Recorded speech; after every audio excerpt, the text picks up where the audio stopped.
Hello दोस्तों, आज हम नक्षत्र वेधशाला में हैं, जो शायद भारत की सबसे पुरानी ऑब्जर्वेटरी है। यहाँ पे रिसर्च होती है खगोल के बारे में, और फिर उससे जो हम एस्ट्रोलॉजी और एस्ट्रोनॉमी के बीच में जो कनेक्शन सेट करते हैं, ताकि जो हमारे गणित हैं ऑस्ट्रेलिया जी के, वो उनको हम अच्छे से प्रेडिक्ट कर सकें, अच्छे से उनके बारे में जानकारी लें, ताकि जो हमारी जो गिनतियां हैं, जो गणांक हैं, वो बेहतर हो सकें। तो आज हम देवप्रयाग के नक्षत्र वेधशाला में हैं। वहाँ पे हम आचार्य भास्कर जोशी जी से मिलेंगे और इन वेधशाला के बारे में ज़्यादा जानेंगे कि वो ये जो रिसर्च करते हैं, ये जो देश की एक प्रतिष्ठापूर्ण रिसर्च ऑर्गेनाइजेशन है, इसमें क्या कंट्रीब्यूट करते हैं और इसका हमारे भविष्य ज्योतिष पे क्या असर पड़ता है। तो आइए हम स्वयं भास्कर जी के मुख से सुनते हैं कि कैसे इस वेधशाला का निर्माण हुआ, कैसे ये रिसर्चशाला बनी और इसमें क्या कुछ किया जाता है। नमस्कार भास्कर। नमस्कार जी। नमस्कार भास्कर जी, बताएं इस बारे में थोड़ा प्रकाश डालें कि आप यहाँ क्या करते हैं, इसका कैसे उद्गमन कैसे हुआ और यहीं पे क्यों हुआ। ज्योतिष शास्त्र में 3 खंड माने गए हैं, सिद्धांत, संगीता और होरा। तो ये 3 विभाग ज्योतिष शास्त्र के, जिसमें जो सिद्धांत खंड है उसको गणित खंड कहा गया है, और होरा जो है इसमें फिर जो मुहूर्त प्रकरण आदि होता है, और संगीता में जो भविष्य फल का कथन होता है। 3 इसकी विधाएं हैं ज्योतिष शास्त्र की। तो इसमें अलग अलग जो गणित इसमें प्रधान है। अगर गणित शुद्ध होगा तो हमारा फलित भी सही निकलेगा, अगर गणित अशुद्ध है तो फलित भी अशुद्ध निकलेगा। मतलब उसका कोई ना तो सटीक, अगर हमारा गणित सही है तो भविष्य भी सटीक निकलेगा। इसलिए वेद का अर्थ होता है गणित का वेद करना। यहाँ पर नक्षत्र वेधशाला के ऊपर जो चक्र बने हैं वो शंकु से गणित का वेद किया जाता है। तो मध्याह्न काल में शंकु रखा जाता है, उससे फिर सूर्य की गति से, सूर्य की छाया से, और इसका गणित का वेद किया जाता है। तो वैसे ज्योतिष शास्त्र में जो प्राचीन जो पद्धति है सूर्य सिद्धांत, उसको ग्रह लाघव कहा गया है। तो ग्रह लाघव प्राचीन काल से ग्रह लाघव से गणित किया जाता था, परंतु बाद में जो है बाबूदेव शास्त्री केतकर जी ने केतकीय ग्रह गणित बनाया। तो उसमें जो हम ये इसका विवेचन ये था कि जो है ग्रह उदय होते थे, परंतु ग्रह लाघव के अनुसार उसमें ग्रह उदय हो गया है, परंतु उसमें जो है आकाश में ग्रह दिखता नहीं था। तो उन्होंने तो वेद सिद्ध गणित किया। तो वेद सिद्ध गणित करने के लिए उसको वेधशाला कहा गया है। अच्छा। हाँ जी। तो उस वेद करने के लिए तो जो वेद सिद्ध जो गणित, उसको जो है केतकीय ग्रह गणित बोलती हैं। तो उसमें जो समय लिखा होगा, कितने समय पर चंद्रमा उदय होगा, कितने समय पर सूर्य उदय होगा, कितने समय पर शुक्र, शनि और जो है जितने बुध, गुरु आदि जो ग्रह हैं, जितने मंगल, कितने शुक्र, कितने समय में उदय होंगे, तो एक सेकंड का हिसाब होता है। अच्छा। तो उस समय जो इसके लिए दृक् गणित कहा गया है। तो दृक् गणित के ये वेद के लिए, उसकी शुद्धि के लिए वेधशाला का निर्माण किया यहाँ पर। अच्छा। हाँ जी। तो उसमें टेलीस्कोप से साफ स्पष्ट दिखाई देता है ना, कि कहाँ पर जो है ग्रह गणित कितने बजे ग्रह, तो उसी समय ग्रहण का वेद, क्योंकि जो स्थूल गणित उसमें ग्रहण का वेद नहीं निकलता। अच्छा। तो स्थूल गणित में जो है अब ग्रहण लग रहा है इतने बजे, तो उसमें ग्रहण लगता है बाद में। तो इससे वेद जो सिद्ध गणित है उसमें मालूम पड़ जाता है कि इतने बज के इतनी मिनट पर, इतनी सेकंड पर ग्रहण का वेद होने वाला है, इतने बज के इतनी मिनट पर जो है शुक्रोदय होगा, इतने बजे इतनी मिनट पर जो है सूर्योदय होगा। ये इसके लिए वेधशाला का निर्माण किया गया। इसको वेद सिद्ध गणित है, इसको वेधशाला कहा गया है, वेद करने के कारण। जी। तो जहाँ तक मैं समझ पा रहा हूँ, धन्यवाद, हमें काफ़ी चीज़ें पता चली एक्चुअली। जैसे हम लोग इन तीनों को एज ए सेपरेट, एक आम आदमी इनको इतने डिटेल में नहीं समझता है जी। तो जैसे मैं समझ पा रहा हूँ कि जो मतलब जितना मेरी समझ है, आप ये कह रहे हैं कि जो पंचांग आता है उसके हिसाब से जो ग्रहों का उदय का टाइम या अस्त का टाइम होता है जी। वो आप अपने टेलीस्कोप दूरबीन वगैरह से वेरीफाई कर पाते जी हैं जी और उसके बाद आप कंफर्म करते हैं कि जो गणित आ रहा है जी वो शुद्ध है। जी। इसीलिए उसका जो है वो इसलिए टेलीस्कोप आदि का पूर्व काल में, प्राचीन काल में टेलीस्कोप आदि नहीं थे। अच्छा। जी। तो अब जो अर्वाचीन जो उसमें आया है, तो ये टेलीस्कोप आदि, पहले ग्रह गणना होती थी, पहले जो घड़ियाँ भी नहीं थी, तो गणना के लिए जो है यहाँ पर जल घटी है यहाँ। अच्छा। तो उसमें जो है उसमें 24 मिनट, ज्योतिष शास्त्र में 24 मिनट की एक घड़ी मानी गई है। यहाँ पर जो ऊपर आप देखेंगे उसमें जो तांबे के ऐसे पात्र बने उसमें छिद्र है बारीक। अच्छा। तो बारीक छिद्र है, उसको जल में रखा जाता है। वो 24 घड़ी में एकदम से जो माने 24 मिनट में वो डूब जाएगा, 1 सेकंड भी उसमें फल नहीं पड़ेगा। अच्छा। तो उसको समझ ले कि ये एक घड़ी हो गई। उसमें फिर दूसरा रखा जाता है। तो एक घड़ी का मान जो है 24 मिनट और 2.5 घड़ी का 1 घंटा माना गया है। अच्छा। हमारे ज्योतिष शास्त्र में। हाँ जी। अच्छा। और 60 घड़ियाँ पूरे दिन रात में बीत जाती हैं। अच्छा। और 24 घंटे 60 घड़ी, इसमें पूरा दिनमान बंधा हुआ है पूरा। फिर इसमें फिर वर्षमान होते हैं ज्योतिष शास्त्र में। तो वर्षमान के अनुसार ही जो है पंचांग बनाए जाते हैं। तो 365 दिन में उसको किस प्रकार से हमको करना है, तो उसमें घटती हुई तिथियाँ घटती बढ़ती रहती है।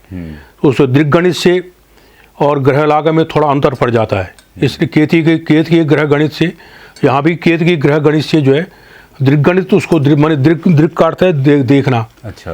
जो हमको आकाश में दिखाई देता है उसको हम दृग्गणित बोलते हैं। इसमें अनुमान नहीं है, प्रत्यक्ष है। हाँ जी। अब पहले अनुमान से किया जाता था, कितने बजे जो उदय हो जाएगा या ये तिथि चल रही है। तो सूक्ष्म गणित के लिए उसको वेद किया जाता है, इसलिए उसको दृग्गणित कहा गया। उसको वेदशाला इसलिए यहाँ पर निर्माण किया। जी। तो जहाँ तक मैं समझ रहा हूँ, जो हमारे वैज्ञानिक या जो साइंस के स्टूडेंट्स हैं, इसमें इसको हम कहते हैं कैलिब्रेशन। तो बेसिकली जैसे आचार्य जी ने बताया कि पहले हमने 1 सेकंड को पानी की जो रेट ऑफ फ्लो जिसे हम कहते हैं, पानी का जो बहाव है, उसकी गति से हमने 1 सेकंड को कैलिब्रेट किया और फिर उससे हमने बड़े समय को कैलिब्रेट किया। और जैसे वो वैद ये करें कि इसको हम वेरीफाई भी कर पाते हैं कि जो हम कर रहे हैं, क्योंकि पहले जो हमारे जो इंस्ट्रूमेंट्स थे, जो या पहले थे भी नहीं इंस्ट्रूमेंट, पहले अनुमान से ही हमने बनाए। और जैसे उन्होंने बताया कि 2.5 घंटे का एक घड़ी होती थी, 1 घंटा होता था। तो ये चीज़ें जो है धीरे धीरे इम्प्रूव की गई और इसको कैलिब्रेट और बाद में वेरीफाई करने के लिए इस नक्षत्र वेधशाला का निर्माण किया गया और आचार्य जी इसमें मतलब अपना कंट्रीब्यूट करते हैं। एक और चीज़ बताइए आचार्य जी, तो जैसे नेशनल लेवल पे कोई चीज़ का वो मतलब कोई प्रेडिक्ट करना हो, किसी चीज़ को बताना हो कि जैसे सूर्य ग्रहण होने वाला है, तो वो एक तो है कि वो कैलकुलेशन से आएगा, जैसे आपने कहा कि वो दीर्घ गणित है, तो वो आपसे मतलब दोबारा से कंफर्म करेंगे कि ये कैलकुलेशन सही आ रही है या इसमें आप कुछ अधिक कुछ बताना चाहते हैं डिटेल में कि नहीं ये इतने क्षण में आएगा। वो तो ऐसा है कि जो ग्रहण आदि होते हैं, इसको अक्षांश देशांश के मुताबिक जो है इनमें अंतर पड़ जाता है। अच्छा जी। तो ग्रहण भी एक समय कहीं लगता है, तो पूरे भारत में अगर ग्रहण लगता है तो कहीं पर उसका, कहीं पर वेद किसी समय में होगा, यहाँ वेद उसका अलग समय में होगा, उसका मोक्ष अलग समय पर होगा। वो अक्षांश देशांतर के मुताबिक। और उसकी ग्रह गणना जो है, जो पंचांग हैं, वो प्रत्येक अक्षांश पर अलग अलग पंचांग बनाई जाती है। अच्छा जी। उसका असर ही अलग अलग। जी हाँ जी। तो अक्षांश देशांतर के मुताबिक पंचांग बनती है। अच्छा। तो अलग अक्षांशों का बहुत अंतर पड़ता है। तो अलग अलग, इसलिए एक ही पंचांग नहीं चलता है सारी भारत में। हाँ हाँ। प्रत्येक अक्षांश देशांतर का पंचांग अलग अलग होता है। अच्छा। अच्छे दिल्ली आदि में जो उसमें 28 अक्षांश में जो पंचांग बनाया जाता है। यहाँ जो गढ़वाल उत्तराखंड में यहाँ 30 और 31 इतने अक्षांश पर जो है चला जाता है। जी। डिटेल में जाना जी। पड़ता है इसमें। उसमें बहुत अंतर पड़ जाता है। अच्छा। उसमें ग्रह उदय में, ग्रह अस्त में अंतर पड़ जाता है, सूर्योदय में अंतर पड़ जाता है, चंद्रोदय में अंतर पड़ जाता है, ग्रहों के उदय काल में अंतर पड़ता है। अच्छा। इसलिए जो है वो अक्षांश देशांतर को वो वेद किया जाता है। अच्छा। कहाँ पर काटता है, कहाँ पर जिसको, तो हमारे जी, जैसे हम इंग्लिश में बोलते हैं जी GPS की लैंग्वेज। जी तो आप कह रहे हैं उससे इस पे असर पड़ता है, ये तो जी। बहुत अच्छी बात है जी। तो पंडित जी एक चीज़ बताइए कि ये जो पंचांग बनता है, क्या हम लोगों को भी, हम भी खरीदते हैं पंचांग वगैरह, तो या पंडित लोग खरीदते हैं, तो ये एग्जैक्टली इसकी जो इन्फॉर्मेशन है कि ये बिल्कुल अच्छा बने, क्योंकि वो 1 साल के लिए एक साथ बनेगा, जी। तो ये कहाँ से बनता, मतलब, और इसमें अक्षांश, ये जो पंचांग है भिन्न भिन्न जगह के अलग अलग लोग, अलग अलग पंडित इसका निर्माण करते हैं पंचांगों का। और इसके लिए वो कहाँ से लेते हैं डिटेल की? डिटेल जो है उनका तो वैसे तो आप तो पहले अपने आप ही गणित करते हैं, जो बड़े बड़े पंचांगकार हैं, अच्छा, उनके अपने गणितज्ञ हैं, अच्छा, तो सारे पूरे साल भर का गणित जो है उनके गणितज्ञ गणित करके उसको फिर संशोधित करके फिर पंचांग का निर्माण करते हैं। अलग अलग अक्षांश रेखांश पर ही पंचांग बनाए जाते हैं ना। हाँ जी। तो दिल्ली का अलग पंचांग है, इधर उत्तराखंड का अलग है, अन्य बम्बई आदि के अलग पंचांग हैं, गुजरात के अलग हैं, बंगाल के अलग हैं। तो इनमें जो है अक्षांश देशांश में सूर्योदय में अंतर पड़ जाता है उसी के अनुसार, क्योंकि सूर्योदय से ही पंचांग आरंभ होता है। हाँ जी। जैसे सूर्य उदय हुआ उसके बाद में फिर दिन आरंभ होता है। तो किसी का सूर्य कभी जो है कोई जो अंदर पूर्व देश हैं, जो कलकत्ता आदि हैं, उधर है आसाम है, वहाँ तो बहुत जल्दी उदय हो जाता है। हाँ। यहाँ इतने देर में होता है, तो इतने इसके उसको लोकल टाइम और स्टैंडर्ड टाइम में बांट रखा है। अच्छा, हाँ जी। ओके, तो हाँ जी, इसलिए जो है वो लोकल टाइम उसमें बहुत अंतर पड़ता है। स्टैंडर्ड टाइम बोलते हैं बीच में, उसका डिस्टेंस रहता है, अच्छा, है ना। तो उसको जो उसका अंतर सिर्फ पंचांग फिर बनती है। हाँ, तो घटी पल में ही फर्क पड़ जाता है। अच्छा, हाँ, घटी और पल में भी आ जाता हाँ है। जी। तो पहले तो ये जो अगर हम मतलब हम समझें इसको, तो ये अक्षांश और देशांतर, ये जो इसकी जो गणना आई, ये तो अंग्रेजों ने की होगी, या आप ये तो पहले पूर्व काल से हमारे यहाँ अंग्रेजों ने तो ठीक किया। है, हाँ जी। ये तो बिना अक्षांश एकांश के जो ज्योतिष शास्त्र है ही नहीं। अच्छा, मेरे उसके बिना कैसे चलेगा, है ना। क्योंकि जो हमारी जो मानक रेखा है, हाँ, हमारे प्रयागराज में मानक रेखा मानी गई हमने। हाँ, तो वो तो हमने अंग्रेजों से ली ना। हाँ, तो वे पहले से है, पर उसका पर रूपांतरण रहा होगा। अच्छा, तो पूर्व और पश्चिम इसको हमको वहाँ से मानक रेखा से मानती हैं।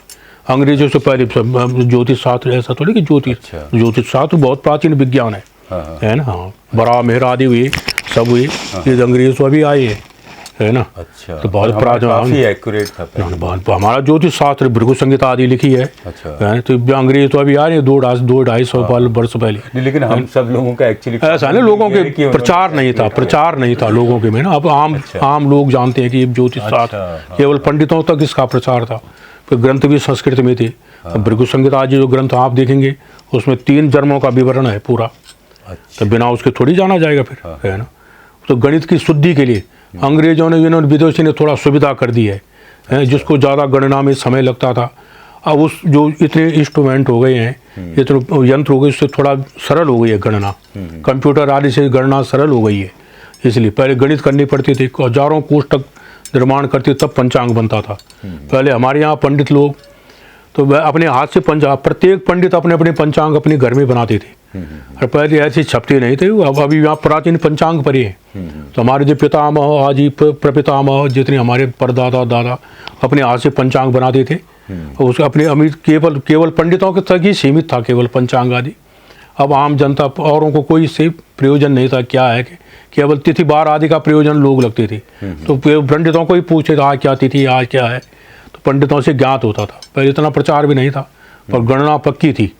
जो भविष्यवाणी जो करती थी सटीक होती थी पहले विद्वानों की। अभी जो गड़बड़ हो रही है, जबकि इतना वो था, है ना। हाँ, इतना दृढ़ सिद्ध दृढ़तुल्य था एकदम से, है ना। हाँ जी। हाँ, तो ये थे भास्कराचार्य। ज्योतिष एक वास्ट फील्ड है, उसको एक वीडियो में तो कंप्लीट नहीं किया जा सकता। पर अब हम जाएंगे ऑब्जर्वेटरी देखने, और वहाँ पे देखेंगे क्या क्या इंस्ट्रूमेंट्स है, कैसे हम खगोलीय पिंडों का यहाँ पर मने ये सूर्य घटी अलग है। अच्छा, रात्रि के लिए तो जल घटी है। अच्छा, रात्रि के लिए सूर्य, दिन के लिए सूर्य घटी है। उस छाया से उसको छाया में रखा जाता है। अच्छा, तो उसका जो सूर्य घटी का जो नोक हमेशा उत्तरी ध्रुव पर होता है। अच्छा, और वहाँ से जो टाइम निकलेगा, एक एक सेकंड का समय उसमें निकलता है। कितने बज के कितने मिनट आप घड़ी से मिला लीजिए, इतने बजे इतने पर इतने सेकंड उस पर वहाँ पर रखते हैं। बिल्कुल घड़ी की कोई जरूरत नहीं है। हाँ जी, उसको सूर्य घटी कहते हैं। यहाँ से ऊपर लाइब्रेरी में जल घटी, हाँ जी देखते हैं जी। तो अब हम आपको दिखाएंगे सूर्य घटी। सूर्य घटी तो खैर मेरे को लग रहा है अभी देख नहीं सकते, लेकिन जल घटी का थोड़ा देखते हैं वहाँ पे। हाँ जी, सूर्य घटी तो ऐसे छाया दिखाई देगी। अच्छा, चल रहा है। ओके, हाँ जी, समय ने 5 बजे 4 साढ़े 4 उसमें एकदम से आपको एकदम। हाँ, किए थे हमारे साथ। तो धन्य हमारे साथ ये हाँ थे जी। पंडित भास्कराचार्य जी, आचार्य भास्कराचार्य जी। इनसे हम और मुलाकात करेंगे, एक जी। मुलाकात में तो मुझे लग रहा है कवर करना नहीं जी, ये तो And जी धन्यवाद। ये तो बहुत बड़ा विषय है, ये तो थोड़ा संक्षेप में ये तो है ना। हाँ जी, मुझे लग जी। रहा है हमें एक हफ्ते के लिए आना जी, पड़ेगा, जी। थोड़ा जी समझेंगे जी, ये तो खाली सारी चीजें एक इंट्रोडक्शन है, केवल छोटा सा।